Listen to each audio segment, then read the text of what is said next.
question 3 with the PERT chart, which they've called an activity network.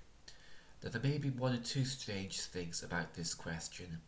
The first one is that they've stated in the chart what each of the activities are, whereas often you would have that in a separate table. So in part A, it's asking us to explain what the difference is between an essential activity and a critical activity. Now those words activity and task we'll use interchangeably. So let's look at the critical path, which is something you would have done at National 5 Apps if you did that course, which is the longest route through the project from start to finish. In these PERT charts, the duration of each task, in other words how long those tasks take, are in the central boxes. So you can see in tasks B, C, D and F, it's 3, 4, 3 and 2.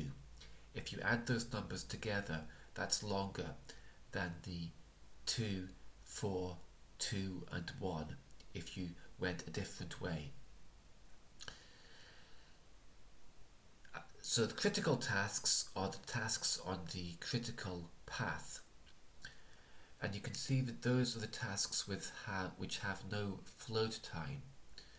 So they're tasks B, C, D and F. Float time means can the task be delayed at all? The task can't be delayed. You can tell this from the numbers. For example, task C has to start at 3 days and finish at 7 days and would need 4 days to be done.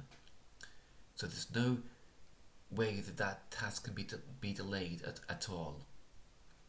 However, task E could be delayed because it takes 2 days, it can begin at 7 days, and then even after those 2 days, it's only 9 days, but it has to be finished by 11 days.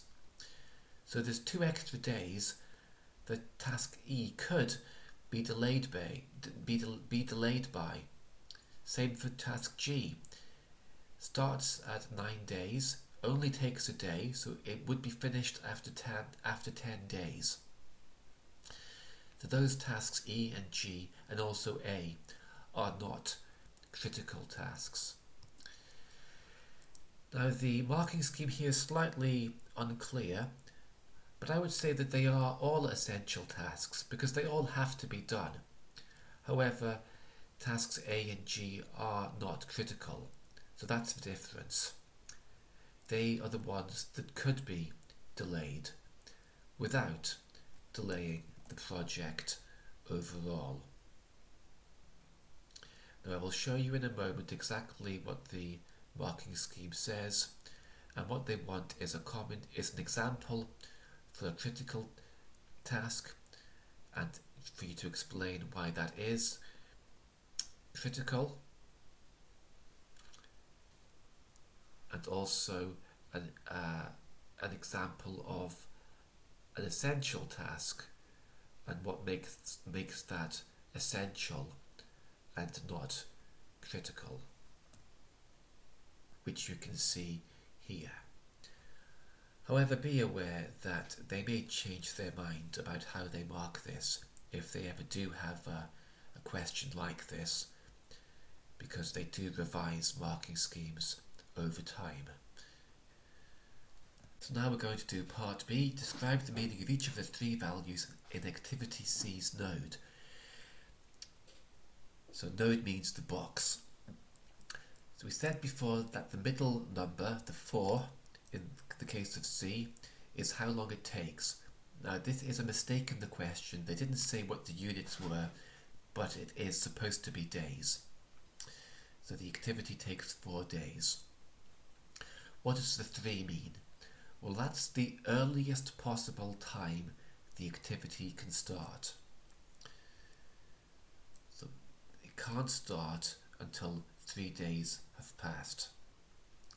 And that's a consequence of how long A or B take? B takes 3 days to finish, so C can't start until B is finished. Also, the 7 is the latest possible time that C can finish. It must be finished at the latest at the time of 7 days. Let's just talk about why this is potentially not the best question, because activity C is a critical task. So it's a critical activity. So if someone had said 7 days is when task C finishes, would they get the marks for it? I don't know. But in general, that's what that rightmost box means. It means the latest possible time. And the leftmost box means the earliest possible time that the task can start. Now we're going to do part C, where we have to produce a Gantt chart, and it's saying we don't need to include float times. So first of all, see how many tasks we've got and make sure you can fit them on the grid properly. Now be aware, if you mess up making the grid, there's often a blank or a spare grid at the back of the exam paper. Remember to label the axes, so label the vertical scale activity. On the horizontal scale, for some odd reason you put the numbers in the gaps, not on the lines, which is not how you normally do a scale, but it's how we do scales for Gantt charts. And we need to go up to 12 days. Again, we need to have a label, but we'll do the label afterwards. A takes 2 days, so we fill in the shade in the first 2 boxes. The SQA have advised that you shade in your bars because the exam papers get scanned in, and if you just draw a rectangle around the outside, it's possible it might disappear and the person marking it might not really be able to see if it's there or not. However, don't waste a lot of time colouring it in very neatly. Task B takes 3 days. Now task C can only start after 3 days have passed.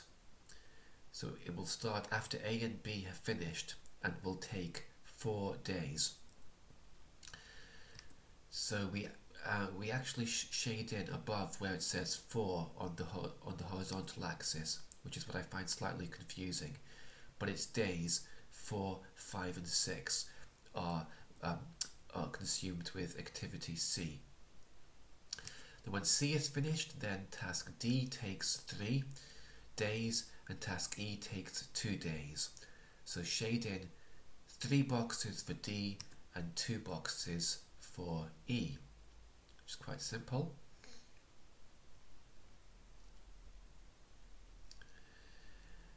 And finally we have to do F and G.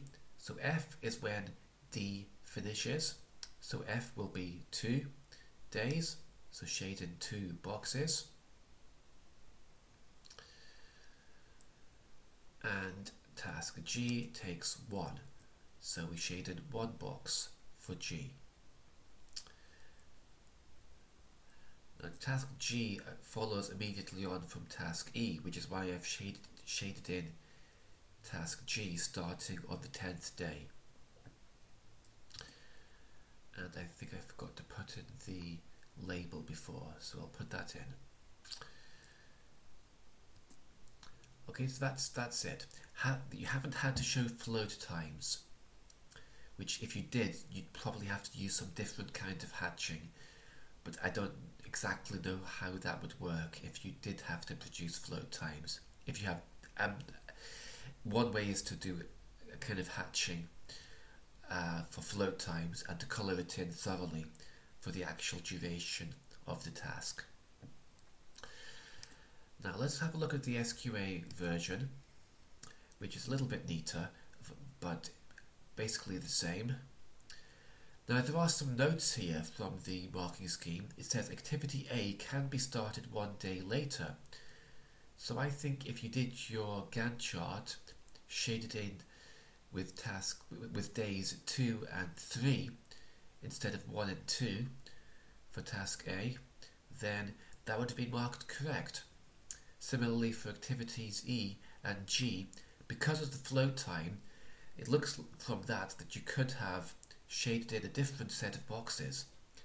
However, I would just stick to doing it the way that it's done here, where you start tasks at the earliest possible time they can start. That is just one less thing to be confused about.